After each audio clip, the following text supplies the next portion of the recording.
Outside Sunga village, Oreli Kumbi and Tubese Mayamba have something to show me. It's impossible not to recognise the skull of an elephant. And in Central Africa, it's become all too common a sight. Meanwhile, halfway across the world in a laboratory in Bangkok, a group of forensics experts are testing the DNA from smuggled ivory.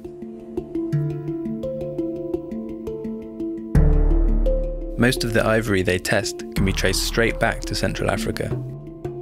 Last year was the worst ever for elephant poaching, with tens of thousands killed. But it's not only ivory passing through trafficking hotspots such as Bangkok. This tiger cub was found along with 15 others being smuggled across the border from Thailand into Laos.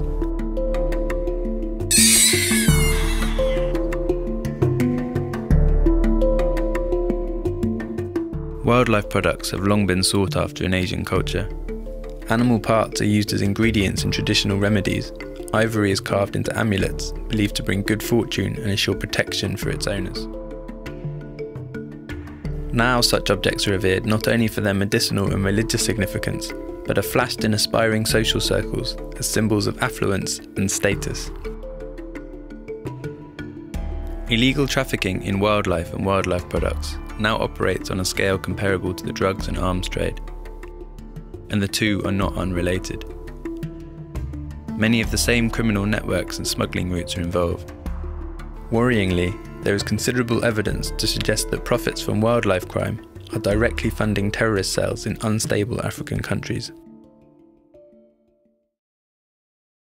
But I'm in Gabon, just outside Menkebe National Park, with a group of people who are determined to fight back.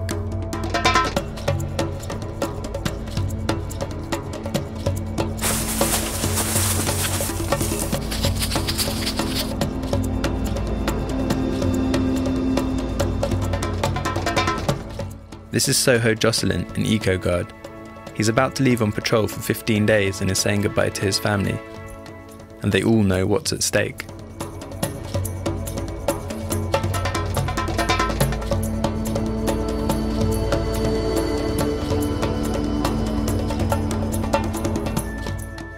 These are just some of the names of eco-guards who have been murdered by poachers in Central Africa this year.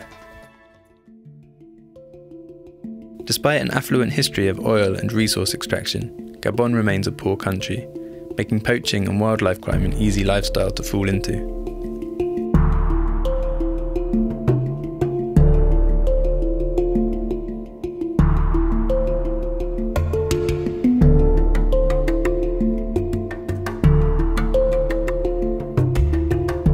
But thanks to the commitment of people like Soho, things are changing here. Last night we drove a truck full of confiscated ivory and weapons from Menkebe to the capital Libreville.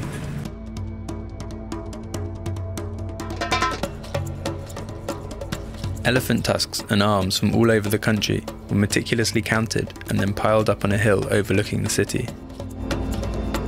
And this morning, President Ali Bongo Ondimba set it all alight. A strong message to the world that Gabon will no longer be a source of illegal ivory.